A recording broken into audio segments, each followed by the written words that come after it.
Hi everybody, I'm being brought to the Pine Rest Torture Christian Center. I have my friend Mr. Weaver here, and I don't know this guy's name, but he's driving very safely. And this is the road to Pine Rest Torture Center. We are heading somewhere. We are on the way to Cadillac, Michigan, and probably looking for a back road so they can stuff me up a rabbit's ass.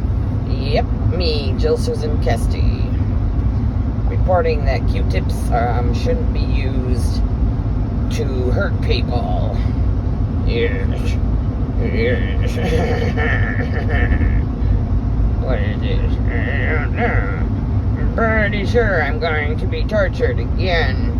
Yes, I'm being tortured right now. I'm in handcuffs. I know, like a billion of them. It is terrible. Very terrible. You think this is terrible? This is my 14th time going to a psych ward. Mindfreedom.org. James Gottstein. What do you think, James? I think DavidOakes.com.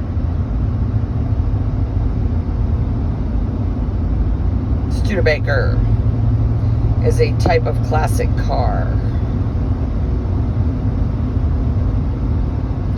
My mother, Susan, dated a guy with the last name Studebaker at one time. And she lives up the road here in Leroy, Michigan. Her name is Susan Eileen Tokanen McDowell Kesty Peterson Cone. Well, excuse me. What else? Kesty Tokanen again.